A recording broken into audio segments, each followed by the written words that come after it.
Even one down the sideline, and he's got Cass over the top. Big side, down the sideline. Touchdown. His signature move and his signature performance. Allen, big ball one more time. 58 yards this time. You're listening to the Bruin Bible. This is your host, Will Decker, bringing you UCLA football content all throughout the year for LA Football Network. What is up, Los Angeles? 1090 ESPN Radio. It's a Friday afternoon. Will Decker in the house with the madman to my left. This is, was supposed to be a very fun Bruin Bible. We unfortunately got some news about Jay Toia entering the transfer portal. In my opinion, one of the most indispensable players we've got at UCLA. And Jamal and I are going to dive into this all in just a second. We're going to get some advertisements out of the way for the Bruin Bible and ESPN Radio 1090 and talk about this Toia transfer portal situation that's got UCLA fans reeling. First sponsorship we got is Bell to Bell Fitness, the best place to learn boxing on the west side of Los Angeles.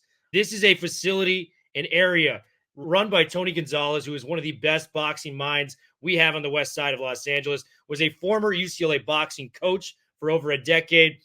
Learn boxing from a Bruin. Tony Gonzalez is your guy. His fight-inspired training is going to make you a better athlete and get you into better shape. Check it out, Tony Gonzalez, Bell to Bell Fitness.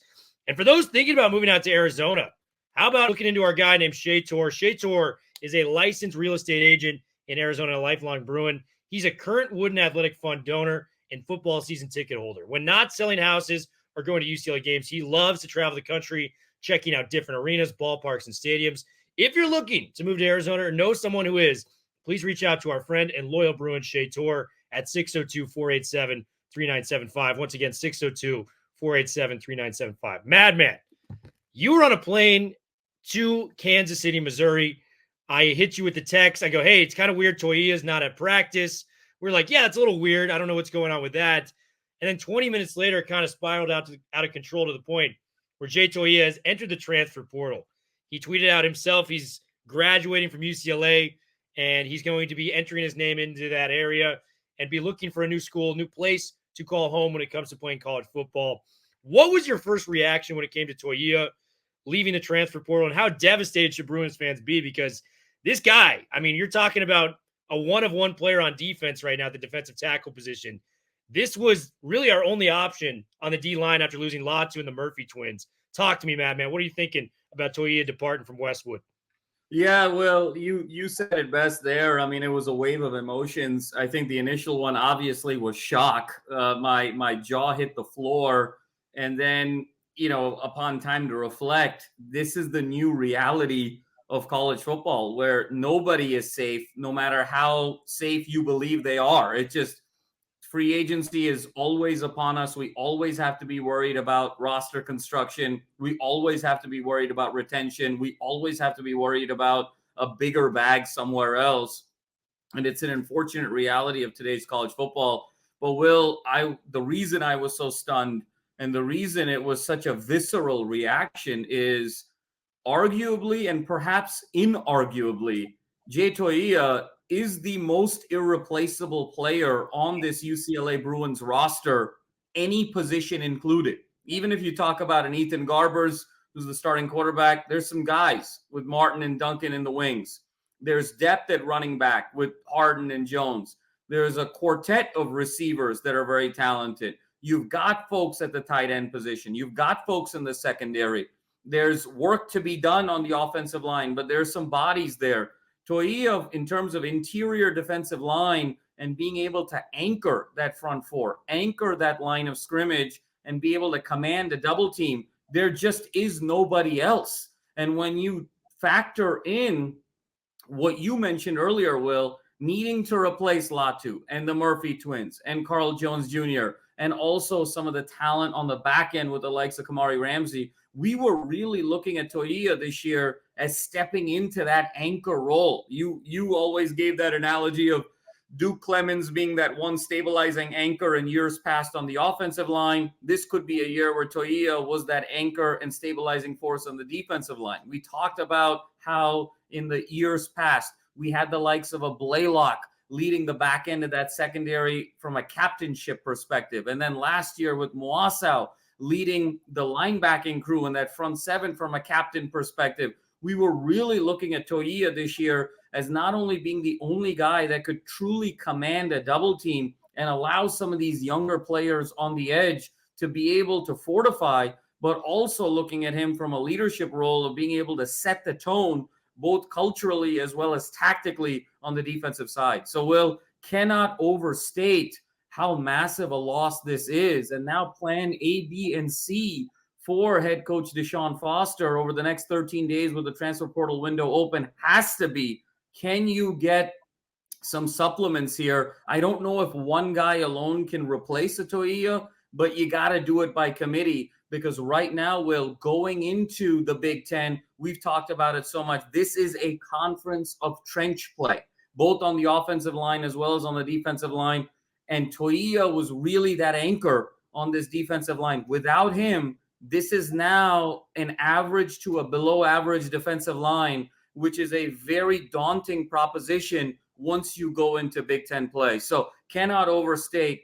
I think if you had told me, Will, if we were playing a game or, hanging out at a bar, a drinking game, or just sort of a fun recreational game, Madman, who's the one guy UCLA couldn't lose? My answer would be Toia on this team. And now that really dangerous reality is upon us. Yeah. And I mean, he, in just so many ways, he was the lone building block off that defensive line. And I know Keanu Williams has potential. I know Gary Smith is a veteran. Those guys cannot do half the things Toia can do. And I mean, we did our most important players of spring ball just a week ago. And outside the quarterback position, which may not be the most important position, just not only in football, but in sports alike, we had Toia second on that list, only to Ethan Garbers. And boy, was he having a good spring too. He was bulldozing his way and blowing up plays left and right on that practice field, man. It was a scene to watch, Toia. And you and I think we've always been really good at spotting potential pros before they become into their element. Like, even with Charbonnet, we're like, oh, this guy's going to be like the best running back in the country. Panned out that way. I got killed last year for saying this could be the best defensive line UCLA's ever had. Turned out in a lot of ways and a lot of metrics, that was the case. We've talked about Sturdivant and some of these other guys that we've seen and predicted to be good players. John Gaines and Neo Mafi, things like this. Toia was the next in line to be that at UCLA, to have that future career on the NFL level. And boy, I mean, I had him as my breakout player last year. Defensive tackles and nose tackles really don't get the credit in the stat sheets unless if you're like a freak of nature like Aaron Donald, because your job is to clog the lanes and make sure that you can get your linebackers and edge rushers into position where they need to be. And he did that as well as maybe anybody within the Pac-12 last year. If you look at the production this defensive line put up in terms of pressures and sacks as a whole. So Toia is just such a massive, massive loss on so many different fronts. But looking at what his NIL evaluation will likely be when he hits the market, money has unfortunately always ruled the world. Whether we put it on the table or off the table, it's always ruled college football in a lot of ways. We've heard the stories of Eric Dickerson getting a Corvette, when he was trying to go do his things. Reggie Bush across town getting a house for his family. Maybe it wasn't on the table, but we knew some of these guys were getting paid and getting paid handsomely to do it. Toia, in a lot of ways, I was probably looking up just a comparable NIL evaluation for what he's going to get when he hits the portal. Probably 300, 400K, if I'm being honest. And if you look at the average American salary, what is it, like 70, 75,000 nowadays? That is unbelievable for a kid in that situation. He's going to be able to set himself up. Maybe if he goes to a different state, he can buy himself a house and build himself a future if NFL doesn't work out for him. So I totally cannot blame him from the financial side of things. I think the unfortunate thing for me is just NIL. I'm happy for the players that get it, but it can also hurt your team as well and the teams you root for. Is that a fair sentiment to say with the NIL and the world we live in now in college football, Madman? Will, I think you said it best. And it's really an incredible era here in terms of player empowerment, player agency, the opportunity for players to get a piece of the pie when they haven't had that for so long. And they've played such an instrumental role in football programs and athletic departments and in universities being able to really grow from a top line as well as from a bottom line perspective. So the fact that the folks that are creating that reality finally have an opportunity to get their hands in the pie, I think is terrific. But without some form of regulation, without some form of sort of cohesive strategy, this is absolutely the Wild West here, Will. And you said it best. I mean, the 300 to 400K evaluation for a defensive lineman, that is a huge sum of money. And that's the world that we're living in right now. For as great a program and institution as UCLA is, think about this from a Toia perspective. This guy gets the best of all worlds now. He graduates with a degree from UCLA, one of the most reputable universities in the world, has access to that alumni base moving forward in his life. Now he goes as a graduate transfer and has the opportunity to make a considerable amount of six figures for 1 year of service that then sets him up potentially for an NFL payday. And when you look around the country, Will, recent article came out how much Ohio State has paid its players this year just in the offseason, $34 million worth of nil in terms of both from a 4-year perspective as well as from a transfer portal perspective. Will, we were initially estimating, hey, for a competitive top 20, top 15 type of program, you probably need somewhere in that $15 million a year range. That number looks like it's getting blown completely out of the water. And now you're looking at 40 or 50 million a year to be in that top 10. So this is the world we live in. Do I think it's sustainable? I do not. But until the minds get together and put some sort of a strategy in place, this is the world we live in. And unfortunately, UCLA is on the short end of the stick in the case of Toia. Yeah, it's a bummer on a lot of different fronts. And just like the amount of, scholarships you can give out, we got to have some sort of salary cap, make it equitable for all playing fields, because at the end of the day, I think maybe Power 5 schools might have a little bit more NIL money to throw around than some of your non-Power 5 schools.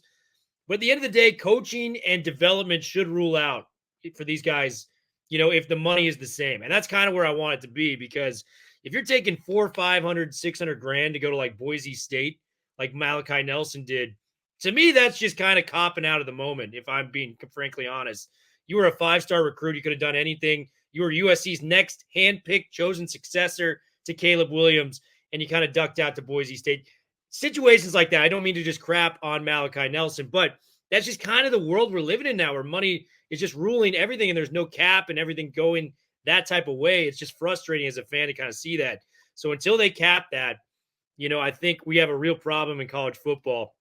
And Will, just to that point, I mean, this is sort of the challenge, right? One of the reasons why the NFL is so popular. Think about that. One of the reasons why the NBA has gone to a play-in tournament. It's the opportunity to kind of get more teams feeling like they're competitive for a longer period of time. That's kind of the key to popularity in sports today, right?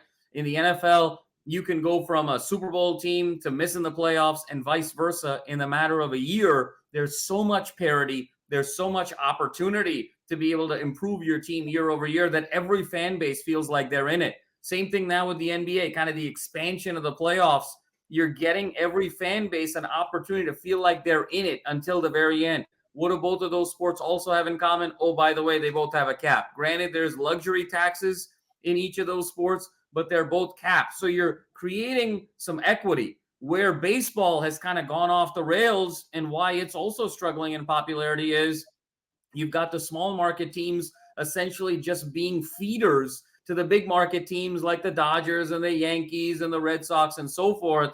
And let's hope we don't get to a world in college football where that now becomes the case, where you could talk about group of 5, Power 5, but even if you take it one step further, does every team become a feeder to sort of these top 10 blue blood schools? And you could be really good for 1 year or have a really good player for 1 year, but then ultimately they're going to jump to go to a place where they're going to get paid more. That's going to be really unfortunate. And if we end up in a world, Will, like in Sunday Night Football, players are announcing where they go to school, can you even get that done in one segment? Because players are going to list out 5 schools. I mean, is that even possible to do anymore? So there's some existential things at play here that we really need to look at ourselves in the mirror as sort of a collective college football ecosystem and say, hey, is this the right thing to do moving forward? Is this sport going to be sustainable over the next 3, 5, 7 years.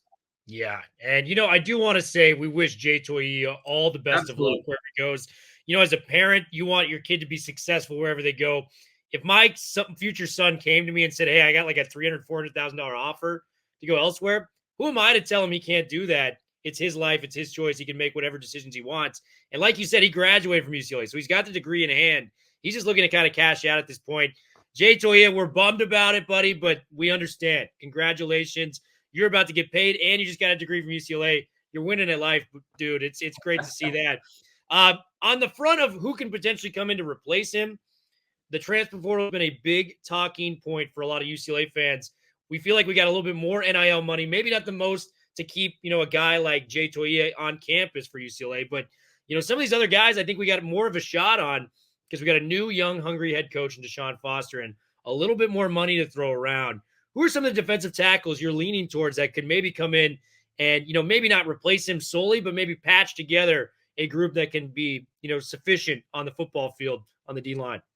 Well, I think there's a handful of names out there. And so I think this is where the focus now with head coach Deshaun Foster needs to go. There's a couple of guys, I think, at the top of that list that really warrant some interaction to start with. The first is Jermaine Lowell, who is 6'2", 270, a senior transfer from Louisville, and 31 career games, double-digit career sacks, double-digit tackles for loss. But what's very significant about Lowell is he's a Long Beach Poly kid, and there could be an opportunity to kind of come back home and play in front of friends and family and really sort of bookend his college career in a very significant way. I think the one question mark with somebody like Lowell is durability, but he's shown when he's been on the field just a tremendous amount of production. Another guy, Will, that comes to mind is Dominic Williams, who's big kid, 6'1", 317, upperclassman, TCU, really made a big impact on some of these TCU teams the last couple of years, was really a very nice piece on that team that went all the way to the national championship game against Georgia. And another kid who's a local kid, Mission Hills, California. Stanley Taufa'alo, who sort of transferred out from USC just a couple days ago. There's an opportunity to maybe stay at home and be able to have a great deal of production. He was a huge piece for SC. Simeon Barrow, a kid who's out of Michigan State, familiarity with the Big Ten, understanding line of scrimmage play. So I think there's 4 or 5 guys, Will, in this transfer portal that you want to be able to target. And there may be an opportunity given proximity to where they played in high school, given the Big Ten alignment, given sort of the values and everything that UCLA brings to the table. I think there's an opportunity here, but now defensive line has to become priorities 1, 2, and 3 in this transfer portal, followed by offensive line. I think that's, if you're going to sort of coordinate your resources really have to be, I need to go get 2 D linemen and I need to go get 2 O linemen as really where my focus needs to be if I'm head coach Deshaun Foster. Could not agree more. I mean, we've talked about it at lengths. The Big Ten is a trenches conference through and through. If you are weak on either side of those lines, which right now, guys, it's not looking great on either side, if I'm being frankly honest, it's going to be a rough season. Like, I had our ceiling at like 7-8 wins. Toia just leaving on his own is like 1 to 2 wins in the negative direction for me personally with Toia on his way out. But you brought up some great names. Lowell, he went to Louisville. He was actually at Arizona State too. So you're talking about these Sunday Night Football guys. New era of college football. This would be his 3rd team, wherever he ends up at. Very productive player at Louisville. A very good defense while he was there. So I do like that, Southern California kid.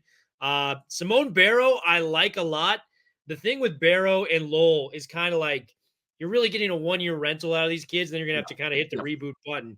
But if I'm going to go with the highest ceiling, I like Williams from TCU, man, because this guy has played in big games. He was in the national championship just over a year ago, playing for the Horned Frogs against Georgia.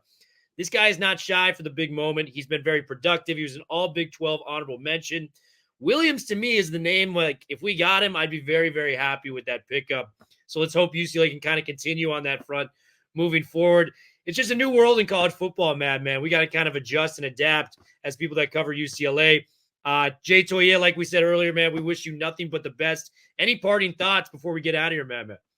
Yeah, Will, I think this is an opportunity for some resilience. I think this is kind of a key moment here, the first key moment in the Deshaun Foster era, right, Will? Because up until this point, it's been sort of the honeymoon, right? The hire and how celebrated that was and how emotional the press conference was. And the Martin Jarman introduction to Deshaun Foster to the team. Deshaun Foster coming to Pauley, ringing the victory bell, getting everyone excited, moving the spring game back to the Rose Bowl, moving the student section, being so engaging. I got a call, Will, earlier this week as an alum, a recording from Deshaun Foster about renewing season tickets and getting more involved. So he's done so many wonderful things in terms of engagement, getting the men at Westwood more involved, upping those numbers. This is now that first moment of initial adversity for Deshaun Foster. So it's going to be great to see how he handles it, how he attacks the portal. We mentioned some great names. Another one I'll leave with, Will, is Eddie Kelly, defensive tackle from Georgia Tech. Given the KJ Wallace connection, there could be something there as well. So this is going to be great to see how Deshaun Foster grows, responds in this role. I think he's going to pass with flying colors. I think we're going to get some multiple guys on the defensive line and the offensive line. We're going to rally, and I think we're going to see some fresh, hungry faces a week from Saturday in this spring game. It's your move, Bruins. We got to attack the transfer portal. We're going to have all those news coming up for you. LA Football Show on ESPN Radio. UCLA segment out. We'll be back after the radio.